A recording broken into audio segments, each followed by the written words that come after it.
च्या काळामध्ये भारतात आधुनिक सुधारणेला सुरुवात झाली होती? खालीलपैकी कोणाच्या काळात भारतात आधुनिक सुधारणेला सुरुवात झाली होती? एकदम आयएमपी प्रश्न आहे.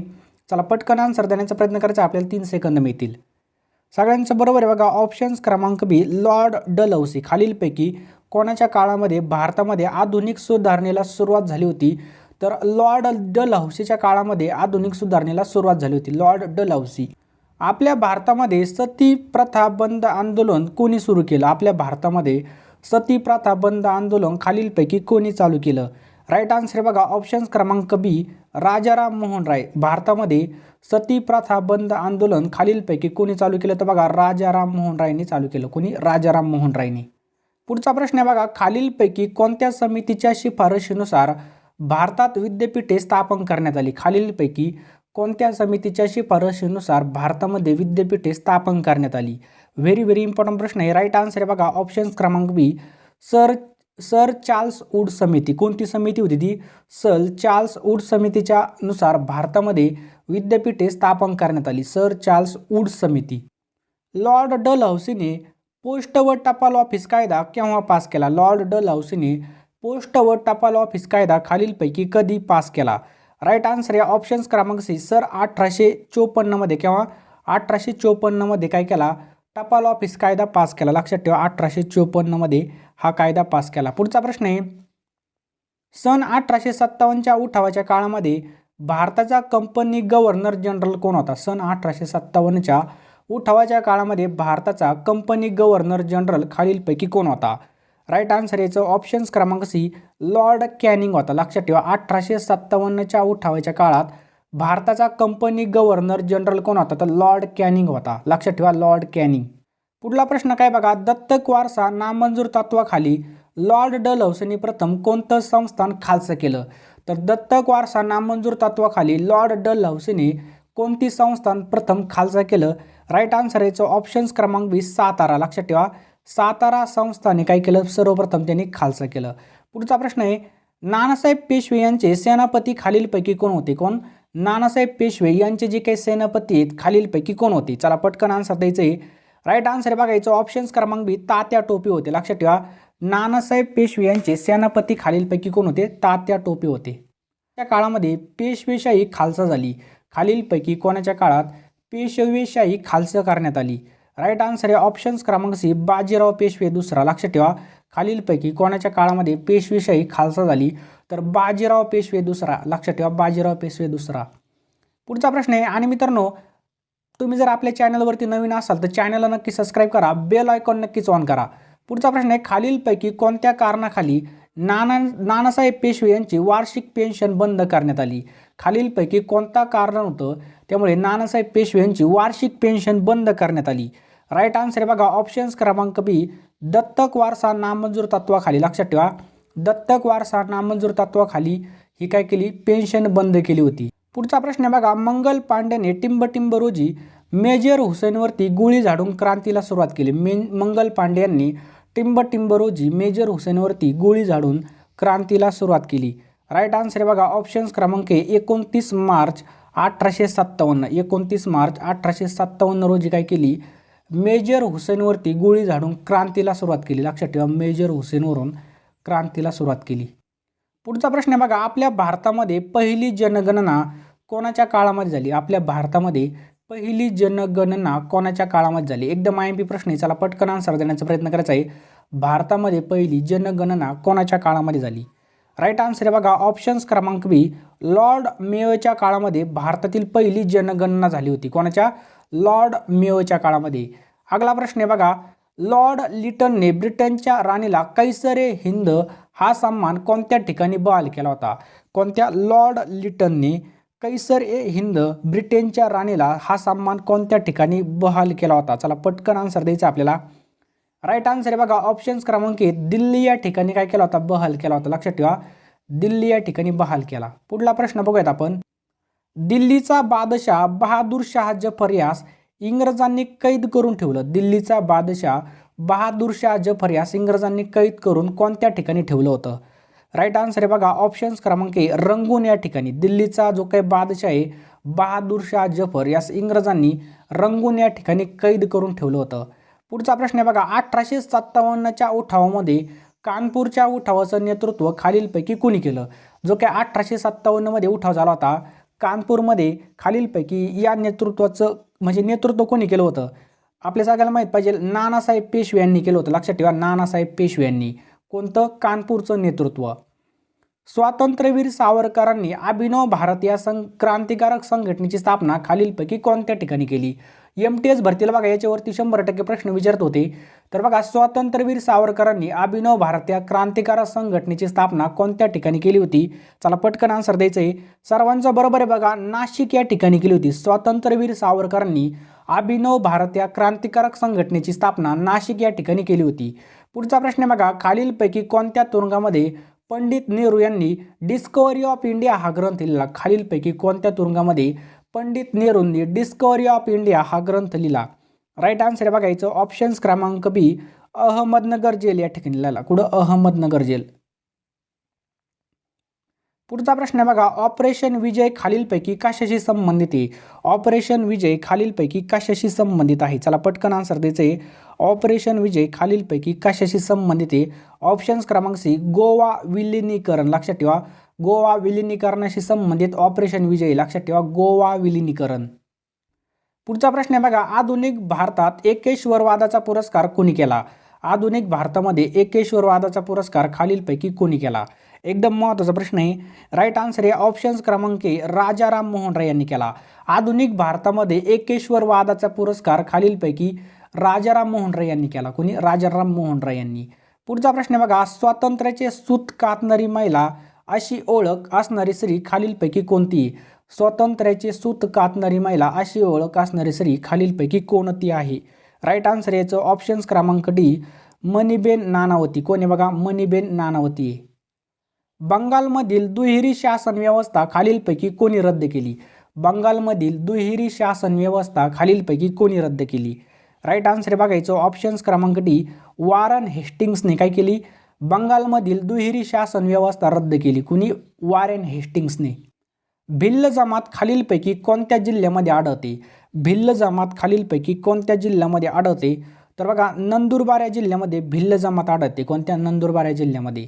पुढचा प्रश्न आहे बघा, खालीलपैकी कोणत्या वस्तूंचा उत्पन्न व विक्रीवर याचा एक अधिकार होता? खालीलपैकी कोणत्या वस्तूंच्या उत्पन्न आणि विक्रीवरती एक अधिकार होता? एकदम IMP प्रश्न आहे.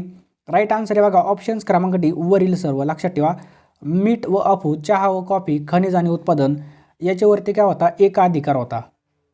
पुढचा प्रश्न आहे बघा, सर्वोच्च न्यायालय प्रारंभी खालीलपैकी कोणत्या ठिकाणी होतं? सर्वोच्च न्यायालय प्रारंभी खालीलपैकी कोणत्या ठिकाणी होतं? ऑप्शन्स क्रमांक सी, कलकत्ता या ठिकाणी बघा सर्वोच्च न्यायालय प्रारंभी होतं. कुठं? कलकत्ता या ठिकाणी. पुढचा प्रश्न आहे बघा, फ्रेंचांनी पहिली वसाहत खालीलपैकी कोणत्या ठिकाणी स्थापन केली? फ्रेंचांनी पहिली वसाहत खालीलपैकी कोणत्या ठिकाणी स्थापन केली? ऑप्शन्स क्रमांक ए, सुरत या ठिकाणी स्थापन केली. कोणत्या ठिकाणी? सुरत या ठिकाणी स्थापन केली. भारत छोडो आंदोलन खालीलपैकी कोणाच्या नेतृत्वाखाली चालवलं गेलं? कोणतं आंदोलन? भारत छोडो आंदोलन खालीलपैकी कोणाच्या नेतृत्वाखाली चालवलं गेलं? राईट आन्सर आहे बघा ऑप्शन्स क्रमांक डी, हे जे काय आंदोलन होतं बघा हे नेतृत्वहीन आंदोलन होतं. कसं? याला नेतृत्वच केलं नव्हतं कोणी. पुढचा प्रश्न आहे बघा, वल्लभभाई पटेलांना सरदार ही पदवी खालीलपैकी कोणी दिली होती? वल्लभभाई पटेलांना सरदार ही जी काय पदवी आहे ही कोणी दिली होतं? तर जे काय बारडोलीमधले जे काही शेतकरी आहेत किंवा किसान आहेत त्यांनी दिली होती. पुढचा प्रश्न आहे, खालीलपैकी कोणता ग्रंथ डॉक्टर बाबासाहेब आंबेडकर यांनी लिहिलेला नाही आहे? कोणता ग्रंथ डॉक्टर बाबासाहेब आंबेडकर यांनी लिहिलेला नाही? राईट आन्सर आहे ऑप्शन्स क्रमांक डी, भारतीय अस्पृश्यतेचा प्रश्न.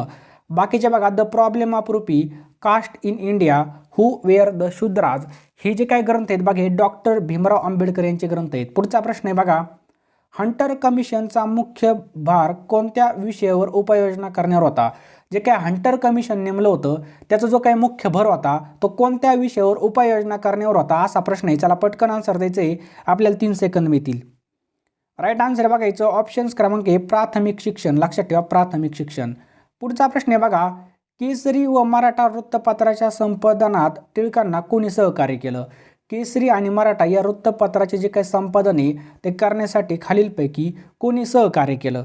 राईट आन्सर आहे बघा ऑप्शन्स क्रमांक ए, गोपाळ गणेश आगरकर यांनी काय केलं? सहकार्य केलं. गोपाळ गणेश आगरकर यांनी.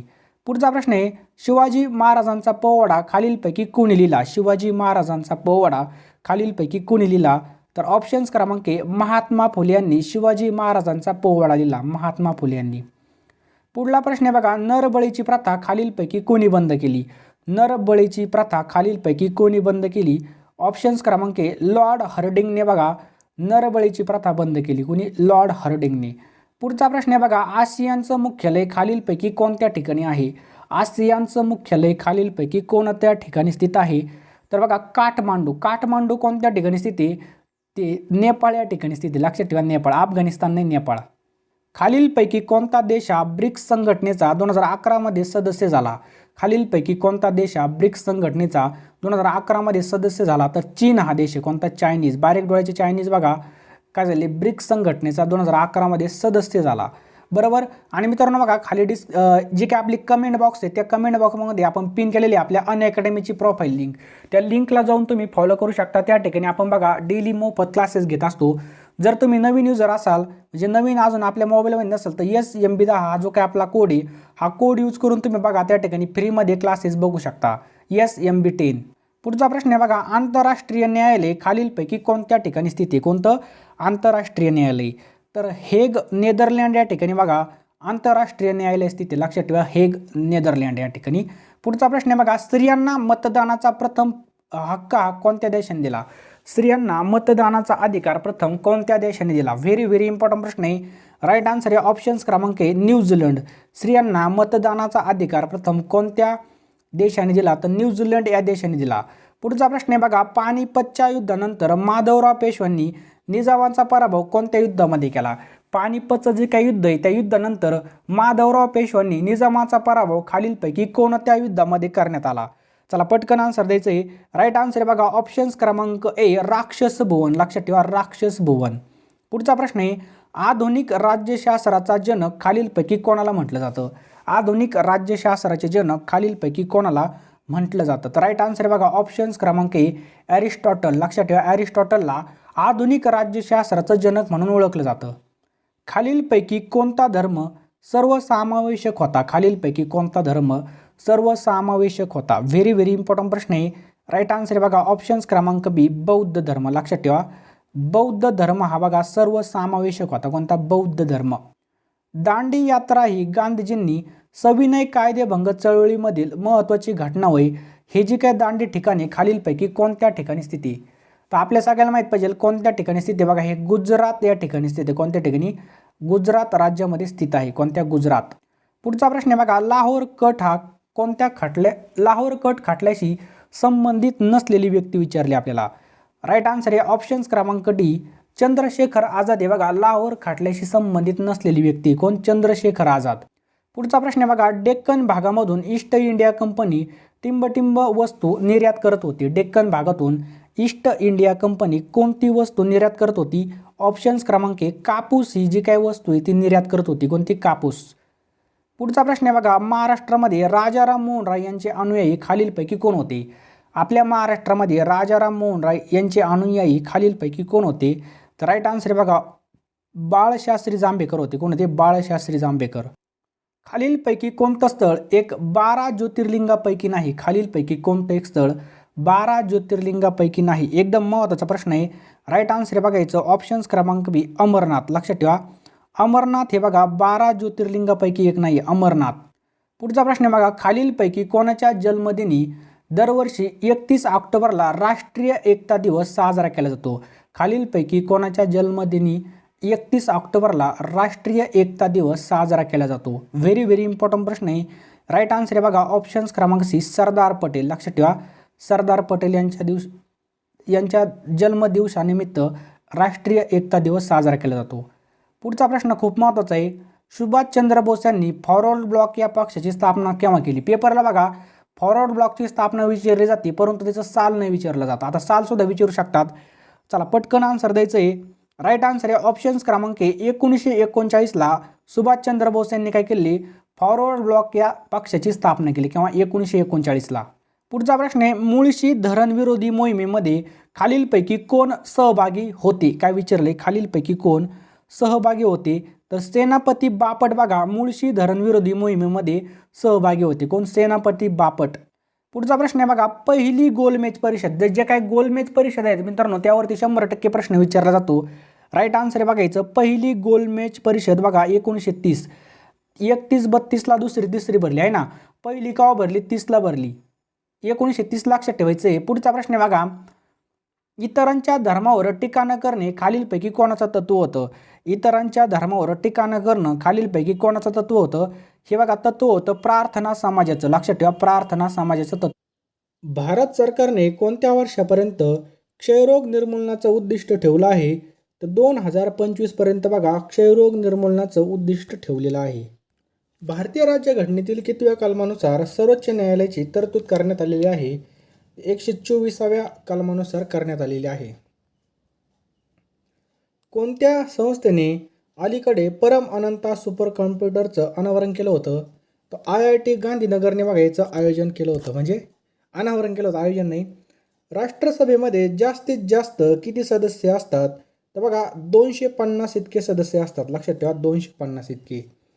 खालीलपैकी कोणत्या वायूला निष्क्रिय वायू अशी संज्ञा देता येत नाही? तर बघा हायड्रोजन वायूला बघा या ठिकाणी निष्क्रिय वायूची संज्ञा देता येत. पुढचा प्रश्न आपल्या स्क्रीनवर आहे बघा, वसईच्या किल्ल्याचा प्रकार कोणता आहे? वसईमध्ये जो किल्ला आहे मित्रांनो त्या किल्ल्याचा प्रकार कोणता आहे? तर भुईकोट किल्ला आहे हा. लक्षात ठेवायचं आहे भुईकोट किल्ला आहे. हा किल्ला बघा पालघर जिल्ह्यामध्ये येतो. कोणत्या? पालघर जिल्ह्यामध्ये हा किल्ला येतो. समजलं? नेक्स्ट क्वेश्चन आहे पहा, साल्हेर हा किल्ला कोणत्या जिल्ह्यात आहे? चला सांगा पटकन. साल्हेर हा किल्ला कोणत्या जिल्ह्यामध्ये आहे? नाशिक, पुणे, नगर, कोल्हापूर. तर साल्हेर जिल्हा मित्रांनो नाशिकमध्ये आपल्याला पाहावयास मिळतो. लक्षात ठेवा साल्हेर किल्ला हा नाशिकमध्ये पाहायला मिळतो.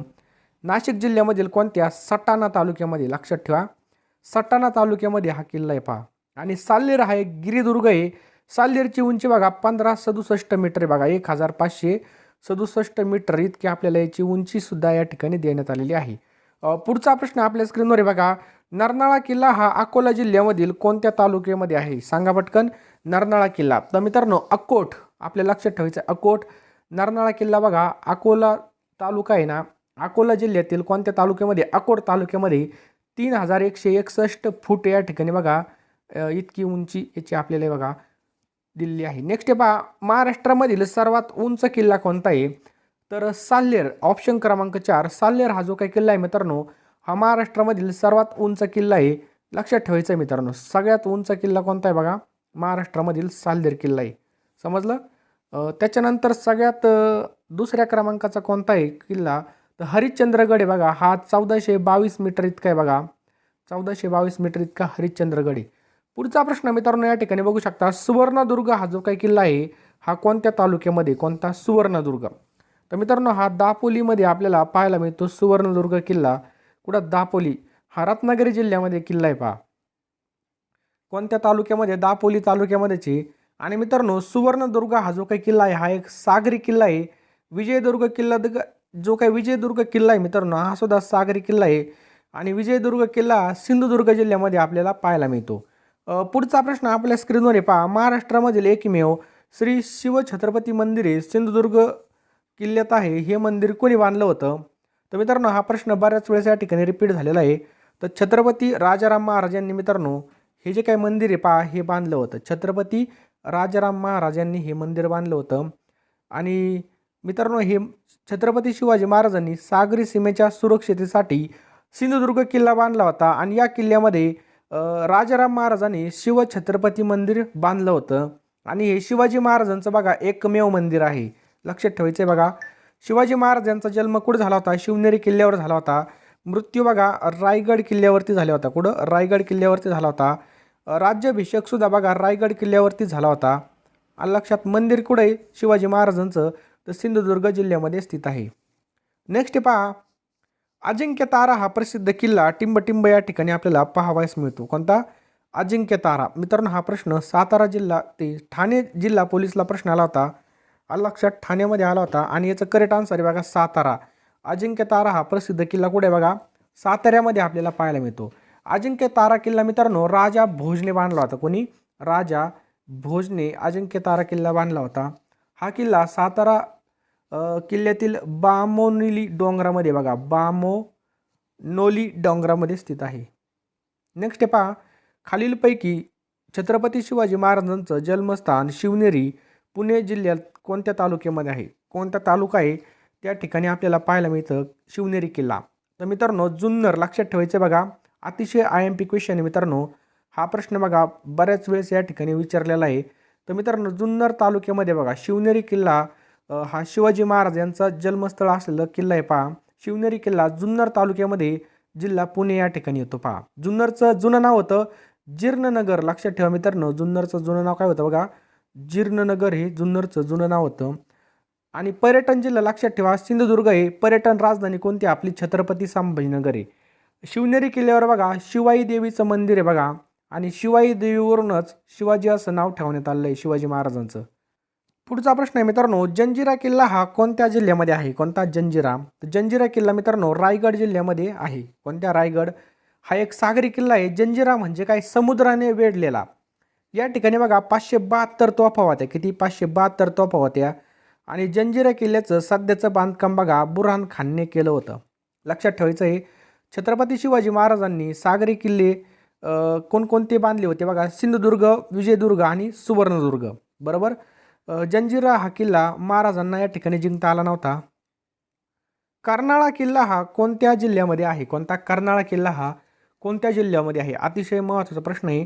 तर मित्रांनो हा रायगड या ठिकाणी आपल्याला पाहायला मिळतो. रायगड जिल्ह्यामध्ये, रायगड जिल्ह्यामधील पनवेल तालुक्यामध्ये कर्नाळा किल्ला आहे मित्रांनो. आणि मित्रांनो याचं बांधकाम हे 13व्या शतकामध्ये झालं होतं. कधी? 13व्या शतकामध्ये झालं होतं.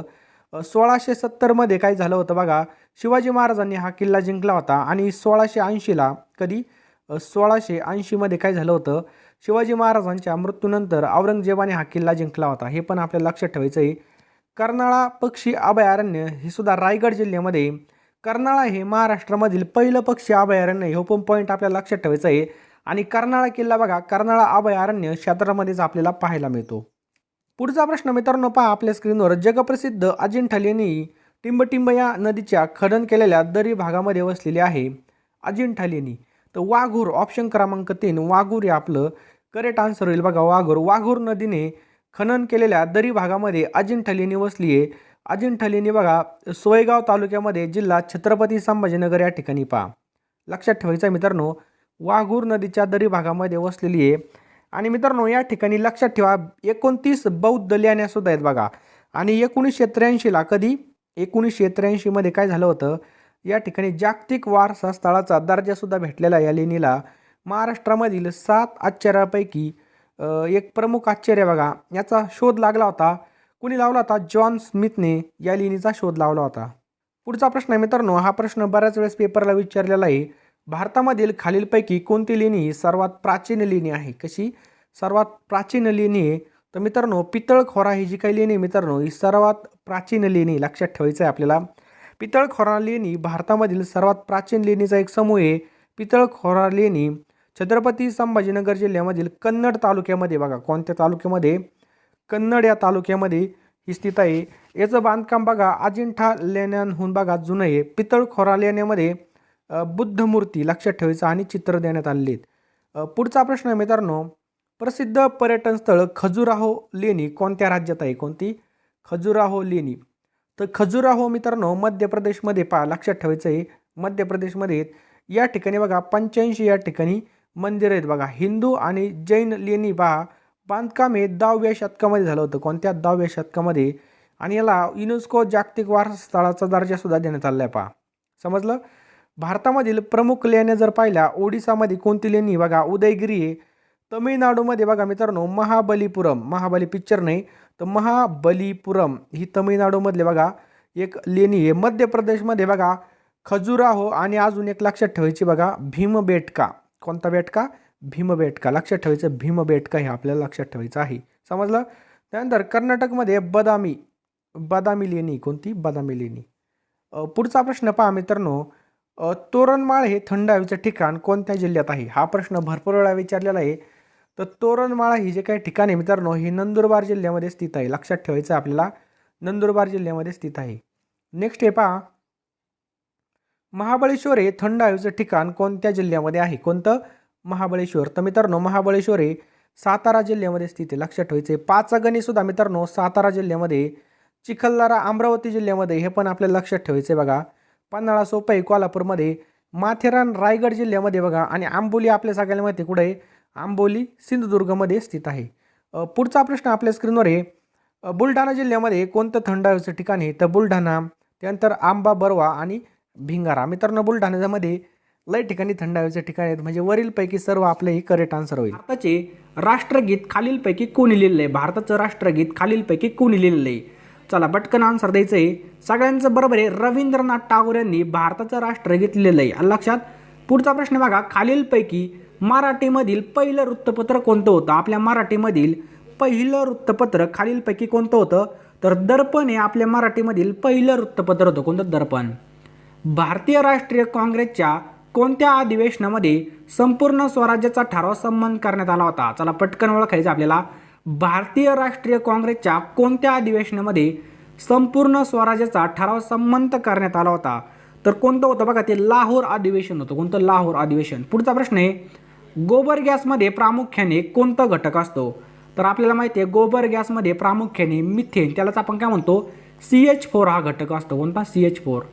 पुढचा प्रश्न आहे, शरीराचा तोल सांभाळण्याचं कार्य खालीलपैकी कोणाकडून केलं जातं. आपल्या सगळ्याला माहिती आहे लहान मेंदू. कोणता मेंदू, लहान मेंदू आपला शरीराचा तोल सांभाळण्याचं कार्य करत असतो. पुढचा प्रश्न आहे, फळे पिकवण्याच्या प्रक्रियेमध्ये कोणत्या वायूचा उपयोग केला जातो. फळे पिकवण्याच्या प्रक्रियेमध्ये कोणत्या वायूचा उपयोग केला जातो.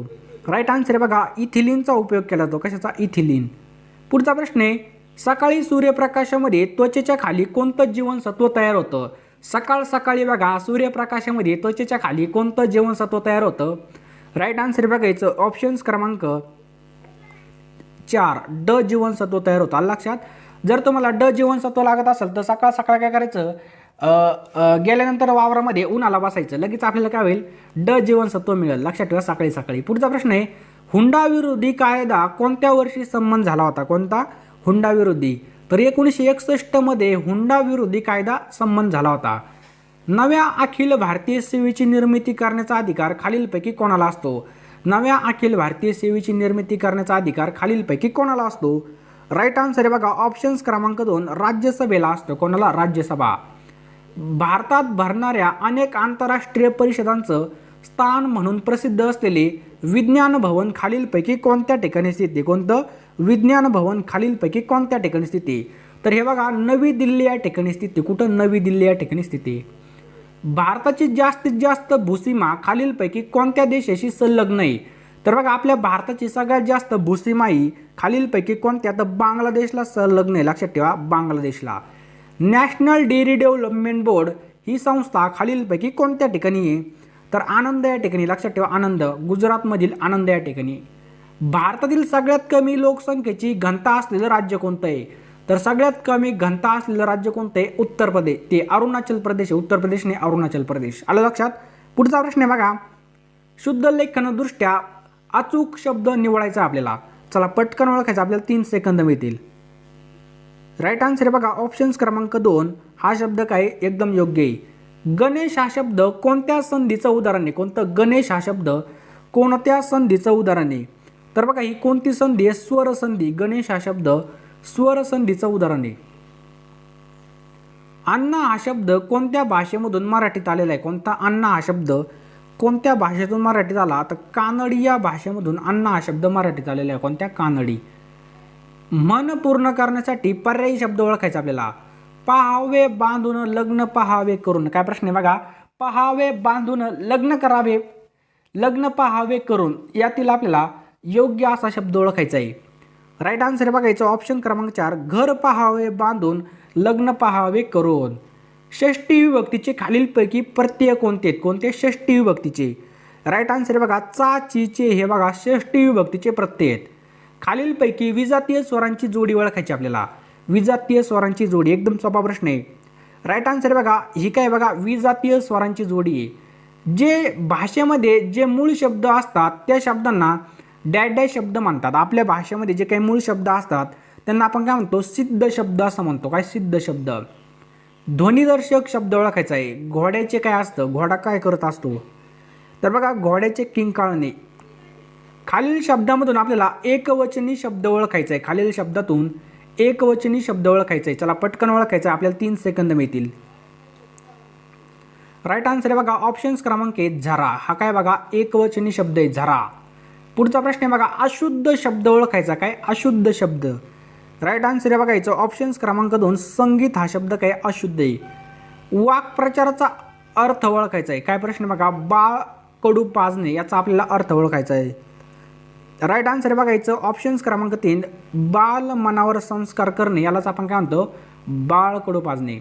समूहदर्शक शब्द ओळखायचा आहे. किल्ल्यांचा काय असतो. काय किल्ल्यांचा खालीलपैकी काय असतो तर किल्ल्यांचा असतो बघा झुपका. लक्षात ठेवा झुपका. स्वतःशीच केलेल्या भाषणाला काय म्हणतात. स्वतःशीच केलेल्या भाषणाला आपण खालीलपैकी काय म्हणतो. राईट आन्सर बघा स्वतःशीच केलेल्या भाषणाला आपण काय म्हणतो स्वगत असं म्हणतो. काय म्हणतो स्वगत. ऐकावे जनाचे करावे मनाचे या म्हणीचा अर्थ ओळखा. ऐकावे जनाचे करावे मनाचे या म्हणीचा अर्थ ओळखायचा आहे. राईट आन्सर आहे बघा ऑप्शन्स क्रमांक 4 सर्वांचा विचार घ्यावा पण स्वतःला योग्य वाटेल तेच करावे.